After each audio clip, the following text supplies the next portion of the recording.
Tablet itel harga 3 juta. Ini kemahalan nggak ya?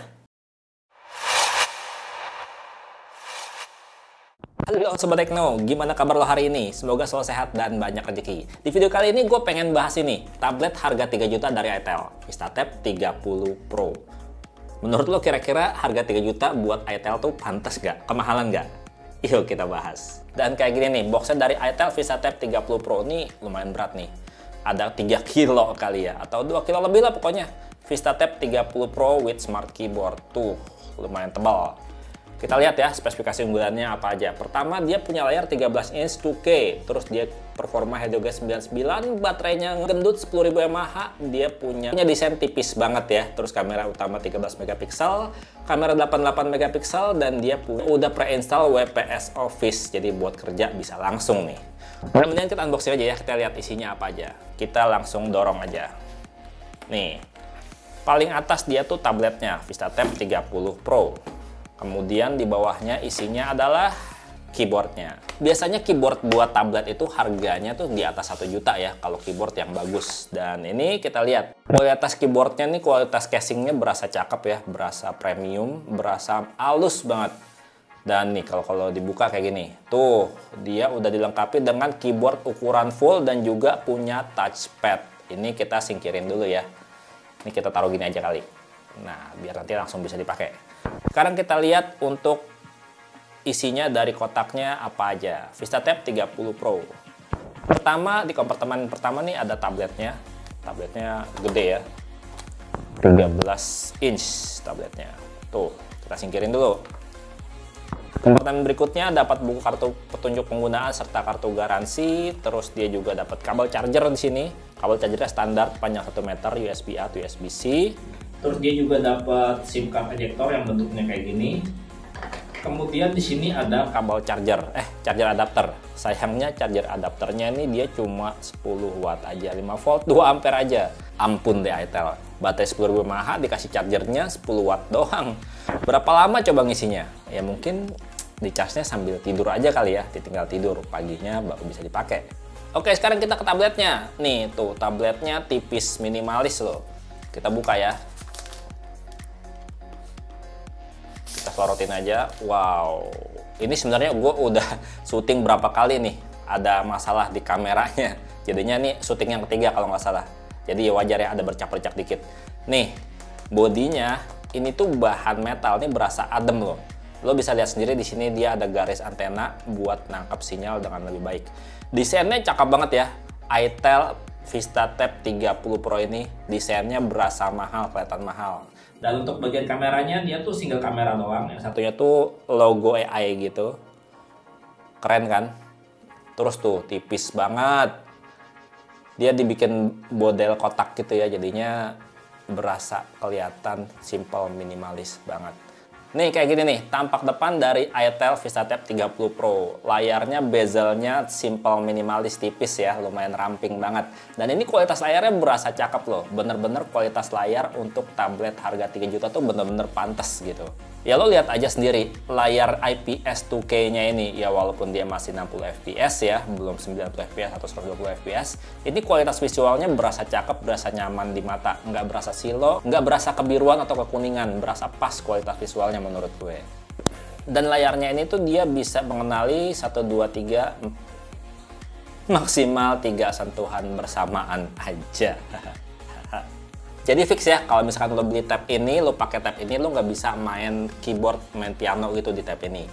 Ya tapi untuk kualitas visualnya seperti yang gue bilang tadi, ini kualitas visualnya cakep banget. Ya mungkin bagian touch controlnya maksimal 3 itu buat ngurangin harga kali ya, biar lebih murah.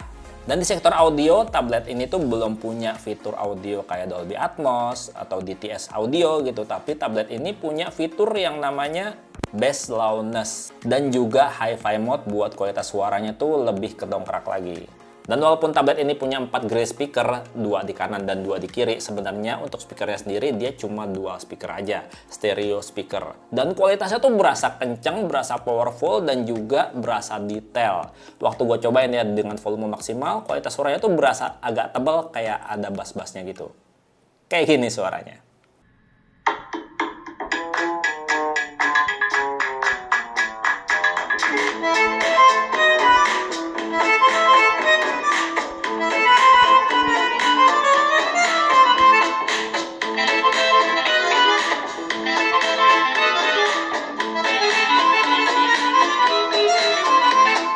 Dan buat lo yang suka nonton Netflix, sayang banget kalau tablet ini tuh untuk wideband levelnya masih L3 belum L1.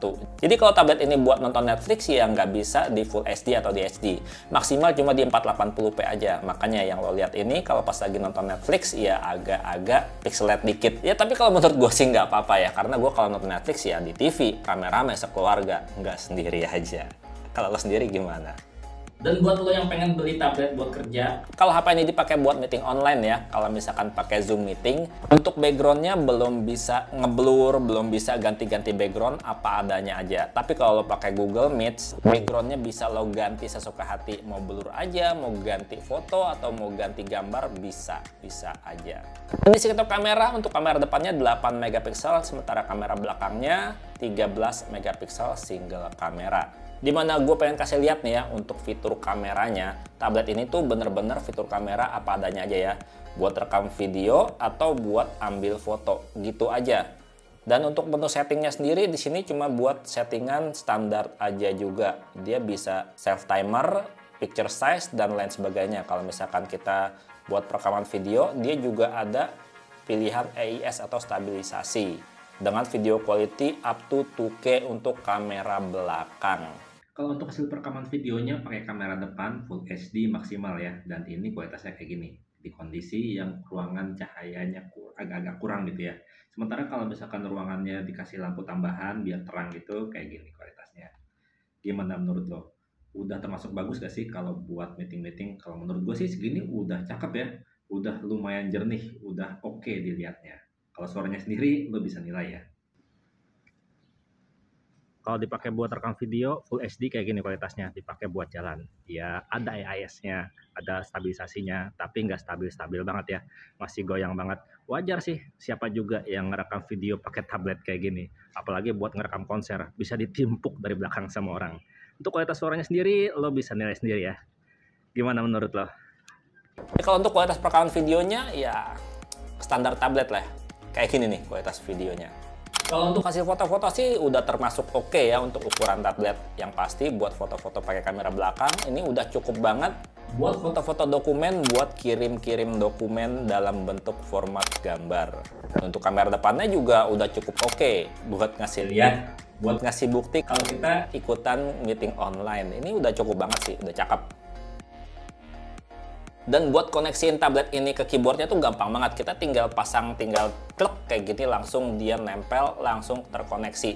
Nggak pakai bluetooth-bluetoothan, nggak perlu pakai setting-settingan. Kapan aja dipasang dia bisa langsung dipakai. Dan tablet ini kalau pakai keyboardnya tuh bener-bener nyaman buat ngetik, udah kayak pakai laptop. Yang gua rasain ya, ini tuh untuk travel length-nya dia sekitar ada 1,5 sampai 2 mm. Jadi kalau dipakai buat ngetik tuh enak banget. Dan ini untuk kursornya juga nyaman banget diatur, dikendalin lewat touchpad-nya. Dan untuk touchpad-nya sendiri dia tuh udah kayak touchpad laptop pada umumnya. Kalau misalkan kita klik satu, ya dia kayak klik kiri gitu ya. Kalau misalkan kita kliknya 2 gini, dia kayak klik kanan. Dan kalau misalkan kita kursor 3 jari kayak gini, dia bisa buat pindah-pindah. Dan kalau 2 jari bisa buat geser-geser kayak gini. Menarik gak sih? Ya performanya menurut gue sih standar ya untuk tablet harga 3 juta. Ini standar kenceng. Helio G99 dengan 8 GB RAM. Dimana RAM-nya sendiri bisa kita tambahin pakai fitur yang namanya memory expansion, dimana RAM-nya itu bisa ditambah hingga 8 GB virtual RAM. Dipakai buat main game, kalau menurut gue sih nggak nyaman ya, karena kegedean, karena berat. Tapi kalau dipakai buat main game Mobile Legends, sesuai banget sih sama performa Helio G99. Grafisnya tuh bisa di ultra dengan frame rate super, dan waktu dipakai buat main ya ini stabil di 60 fps selama main. Udah enak sih kalau lo terbiasa pakai layar gede kayak gini. Kalau gue sih nggak terbiasa ya, jadinya berasa kagok, berasa susah mainnya. Sementara kalau dipakai buat main game PUBG Mobile, ya karena layarnya ini bisanya cuma 3 sentuhan bersamaan aja, jadi lo nggak bisa pakai 4 jari ya. Nggak bisa main secara standar profesional gitu, 2 jempol 2 telunjuk, ini nggak bisa. Tapi buat jalanin game PUBG Mobile, tablet ini bisa jalanin game mulai dari Smooth Ultra, terus Balance Ultra, dan mentok di HD High. Dan yang lo lihat ini gue main dengan settingan Balance Ultra, dan ini stabil di 40 FPS walaupun gue nggak kasih lihat FPS counternya ya. Ini stabil di 40 FPS selama main. Udah enak, nyaman banget. Dan gyroscope-nya pada saat main game PUBG Mobile kayak gimana, gue pengen kasih tahu dulu nih. Ya berasa masih cukup enak ya gyroscope-nya, karena dia udah punya gyroscope sendiri. Lo bisa lihat sendiri nih, dia punya gyroscope sendiri, dan untuk sensor-sensor lainnya dia juga punya light sensor ya buat kecerahan layar secara otomatis. Sayangnya dia belum punya sensor magnetik dan orientasi sensor, jadi tablet ini tuh nggak bisa fitur kompas. Dan kalau tablet ini dipakai buat navigasi ya, pakai Google Map gitu ya, tablet ini nyaman-nyaman aja sih, tapi dia tuh nggak bisa nunjukin kita lagi menghadap arah mana karena nggak bisa fitur kompas. Tapi untuk nunjukin lokasi kita tuh dia berasa cukup cepat dan berasa cukup akurat. Ya udah bisa diandelin lah fitur GPS-nya. Dan ini baterainya juga awet, tahan lama karena udah 10.000 mAh. Cuma ngecharge-nya aja yang lama banget ya. Seperti yang tadi gue bilang, kalau ngecharge tinggal tidur aja. Dan buat ngingetin sekali lagi, kalau lo beli tablet ini tuh sampai bulan Juni ya, bakalan dapat WPS Office Pro-nya. Ya kira-kira gitu aja sih cerita gue mengenai tablet dari iTel yang harganya 3 juta ini. iTel VistaTab 30 Pro. Menurut gue sih worth it banget dengan harga 3 juta dapat tablet yang layarnya udah 13 inch 2K dan juga udah dapat keyboard casing kayak gini. Kalau menurut lu sendiri gimana? iTel VistaTab 30 Pro ini. Menarik gak? Dan segitu aja videonya. Gue pamit, sampai jumpa di video berikutnya. Bye-bye. Oke, syuting terberat nih. Sampai 3 kali syuting diulang-ulang. Tapi iTel bisa juga ya bikin tablet bagus kayak gini.